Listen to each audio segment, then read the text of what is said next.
Here's how I created 100 social media posts in under 2 minutes using only Canva, and Canva's free.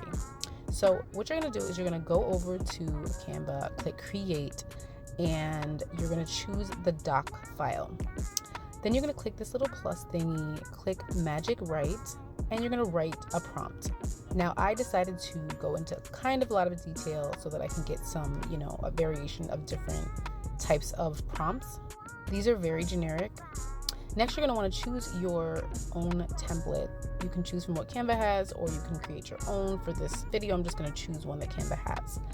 Then you're going to go over to the app section, and you're going to type in bulk create.